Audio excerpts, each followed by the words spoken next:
The psoas muscle attaches to your upper inner thigh and then goes up and attaches on your lumbar 5 vertebrae to your thoracic 12 vertebrae and onto your 12th floating rib.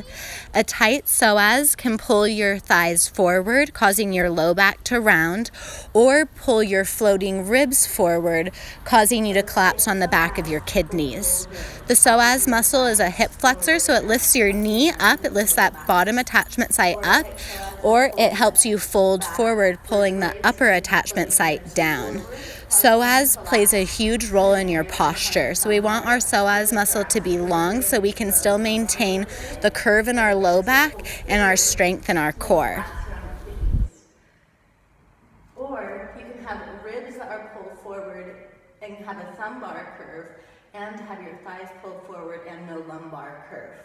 So those are the 3 ways I see this tight psoas showing up. In order to lengthen psoas, you need to get the thighs back, the ribs back, and lengthen those attachment sites in opposite directions. So in every pose you do, thighs back, ribs in, and lengthen.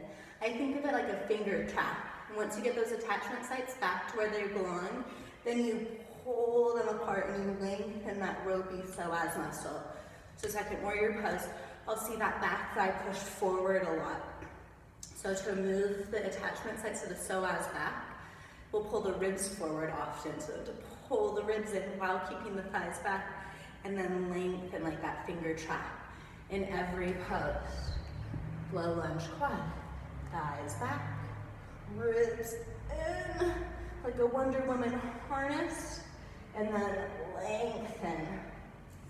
To stretch a muscle, you need to move the attachment sites back to where they belong in that optimal alignment, and then stretch the attachment sites away from each other, lengthening the muscle. If you just move the thighs back and the ribs come forward, the muscle isn't really changing lengths. Or if you just move the ribs back but the thighs come forward, not changing lengths. Thighs back, ribs forward. You have to do both.